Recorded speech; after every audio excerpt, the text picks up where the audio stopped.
ಅದೇ ಮಾಡಲ್ ಸರಿ ಅನ್ನುವಂಥದ್ದು ನಾವು ಆ ಭ್ರಮೆಯಲ್ಲಿರ್ತೇವೆ. ನಾನು ಇಂಗ್ಲಿಷ್ ಮೀಡಿಯಮಲ್ಲಿ ಕಲಿತು ಬೆಳೆದವನು. ಆ ಶಿಕ್ಷಣದ ಮಾದರಿಯೇ ಸರಿ ಅನ್ನುವಂಥದ್ದು ನಮ್ಮ ತಲೆಗೆ ಬಂದ್ಬಿಡ್ತದೆ. ಇದೇ ಮಾದರಿ ಸರಿ ಇರಬೇಕು. ಕಳೆದ 10 ವರ್ಷದಲ್ಲಿ ಸನ್ಮಾನ್ಯ ಪ್ರಧಾನಮಂತ್ರಿಯವರು ಮಾಡಿರುವ ಬದಲಾವಣೆ ನಮ್ಮ ಮಾದರಿಗಳನ್ನು ಹುಡುಕಬೇಕು. ಭಾರತೀಯ ಮಾದರಿಗಳ ಅಗತ್ಯ ಇದೆ.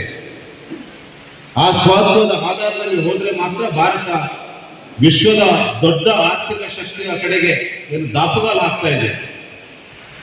ಅದನ್ನು ಒಂದು ಸಸ್ಟೈನೇಬಲ್ ಇಕಾನಮಿ ಆಗಿ ಉಳಿಸಬೇಕಾದ್ರೆ ಭಾರತೀಯ ಮಾದರಿಯ ಅಗತ್ಯ ಇದೆ ಅನ್ನುವಂಥದ್ದನ್ನ ಒಂದು ನೆನಪಿಸುವಂತ ಕೆಲಸ, ಜಾಗೃತಗೊಳಿಸುವಂತ ಕೆಲಸವನ್ನು ಸನ್ಮಾನ್ಯ ಪ್ರಧಾನಮಂತ್ರಿ ನರೇಂದ್ರ ಮೋದಿ ಅವರು ಮಾಡಿದ್ದಾರೆ.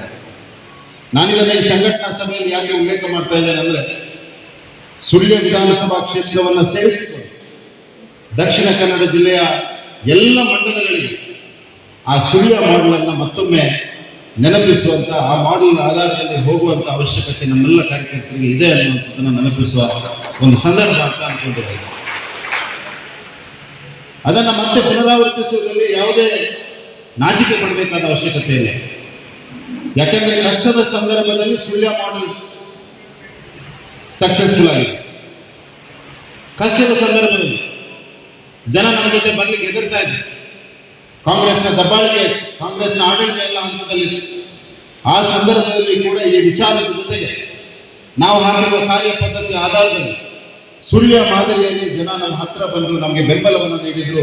ಆ ಮಾದರಿಯನ್ನು ನಾವು ಮತ್ತೆ ಬೇರೆ ಬೇರೆ ಕಡೆಗಳಲ್ಲಿ ಅನುಸರಿಸ್ತಾ ಹೋಗಿ ಕರಾವಳಿ ಕರ್ನಾಟಕದಲ್ಲಿ ಮಾತ್ರ ಅಲ್ಲ, ಇಡೀ ಕರ್ನಾಟಕದಲ್ಲಿ ಭಾರತೀಯ ಜನತಾ ಪಾರ್ಟಿ ಸಂಘಟನಾತ್ಮಕವಾಗಿ ಒಂದು ಗಟ್ಟಿಯಾದ ಶಕ್ತಿಯಾಗಿ ಬೆಳೆದು ನಿಂತಿದ್ರೆ ಅದಕ್ಕೆ ಸುಳ್ಯ ಮಾದರಿ ಕಾರಣ. ಸುಳ್ಯದ ನಮ್ಮ ಹಿರಿಯರು ಹಾಕಿಕೊಟ್ಟಂತ ಆ ಮಾದರಿ ಕಾರಣ ಅಂತ ಈ ಸಂದರ್ಭದಲ್ಲಿ ಹೇಳಲಿಕ್ಕೆ ಬಯಸ್ತಾ ಇದ್ದಾರೆ. ಸದಸ್ಯತಾ ಅಭಿಯಾನ ಆಗ್ತಾ ಇರುವಂತಹ ಈ ಪರ್ವಕಾಲದಲ್ಲಿ ಮತ್ತೊಮ್ಮೆ ಆ ಮಾದರಿಯನ್ನು ನೆನಪಿಸಿಕೊಳ್ಬೇಕಾದ್ರೆ, ಮತ್ತೊಮ್ಮೆ ಆ ಮಾದರಿಯ ಆಧಾರದಲ್ಲಿ ನಡೀಬೇಕಾದ್ರೆ, ಕಾರ್ಯಕರ್ತನೇ ಆಧಾರವಾಗಿದ್ದಂತಹ ಸಂಘಟನೆಯ ಮಾದರಿಯನ್ನ ನೆನಪಿಸಿಕೊಂಡು ಆ ಆಧಾರದಲ್ಲಿ ನಾವೆಲ್ಲ ಬೆಳಿಬೇಕಾದ ಅವಶ್ಯಕತೆ ಇದೆ. ಆ ಸಂಕಲ್ಪವನ್ನ ಈ ವಿಶೇಷ ಕಾರ್ಯಕ್ರಮದಿಂದ ನಾವು ತೆಗೆದುಕೊಂಡು ಹೋಗಬೇಕಾದ ಅನಿವಾರ್ಯತೆ, ಅವಶ್ಯಕತೆ, ಜವಾಬ್ದಾರಿ ಎಲ್ಲವೂ ಇದೆ ಅಂತ ಈ ಸಂದರ್ಭದಲ್ಲಿ ಹೇಳಲಿಕ್ಕೆ ಬಯಸ್ತಾ ಇದ್ದೇನೆ. ಬಂಧುಗಳೇ, ನಾನು ಸುಳ್ಯ ವಿಧಾನಸಭಾ ಕ್ಷೇತ್ರದ ಎಲ್ಲ ಕಾರ್ಯಕರ್ತರಿಗೆ, ಬೂತ್ ಹಂತದ ಬೂತ್ ಸದಸ್ಯರಿಂದ ಹಿಡಿದು ಬೂತ್ ಅಧ್ಯಕ್ಷರಿಂದ ಹಿಡಿದು ಮಂಡಲ ಅಧ್ಯಕ್ಷರವರೆಗೆ ಎಲ್ಲ ಕಾರ್ಯಕರ್ತರಿಗೆ ನಾನು ವಿಶೇಷವಾಗಿ ಈ ಚುನಾವಣೆಯಲ್ಲಿ ಒಂದು ಅಭೂತಪೂರ್ವ ಜಯವನ್ನು, ಹಲವು ಅಪಪ್ರಚಾರಗಳ ಮಧ್ಯೆ, ಮತವನ್ನೇ ಹಾಕಬಾರದು ಅನ್ನುವಂಥ ಅಪಪ್ರಚಾರ ಮಾಡಿದವರ ಮಧ್ಯೆ, ಜಾತಿಯ ಆಧಾರದಲ್ಲಿ ಹಿಂದೂ ಸಮಾಜವನ್ನು ಒಡೆಯುವಂತ ಪ್ರಯತ್ನ ಮಾಡಿದವರ ಮಧ್ಯೆ,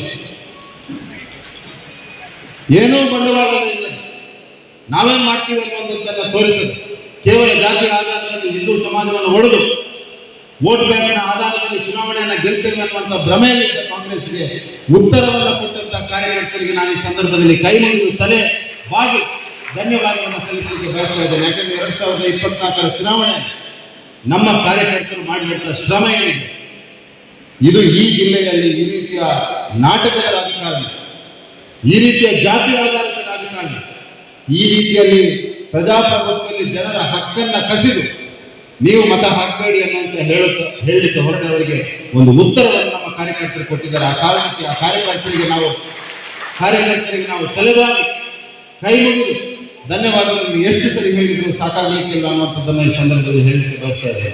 ವಿಶೇಷವಾದ ಧನ್ಯವಾದ ಈ ಕಾರ್ಯಕ್ರಮದ ಮುಖಾಂತರ, ಈ ವಿಶೇಷ ಕಾರ್ಯಕ್ರಮದ ಮುಖಾಂತರ, ನಿಮ್ಮೆಲ್ಲ ಪ್ರಮುಖರ ಮುಖಾಂತರ ಆ ಎಲ್ಲ ಕಾರ್ಯಕರ್ತರಿಗೆ ನಾನು ಧನ್ಯವಾದಗಳನ್ನು ಮತ್ತೊಮ್ಮೆ ಕೈ ಮುಗಿದು ಸಲ್ಲಿಸಲಿಕ್ಕೆ ಬಯಸ್ತಾ ಇದ್ದೇನೆ. ಬಂಧುಗಳೇ,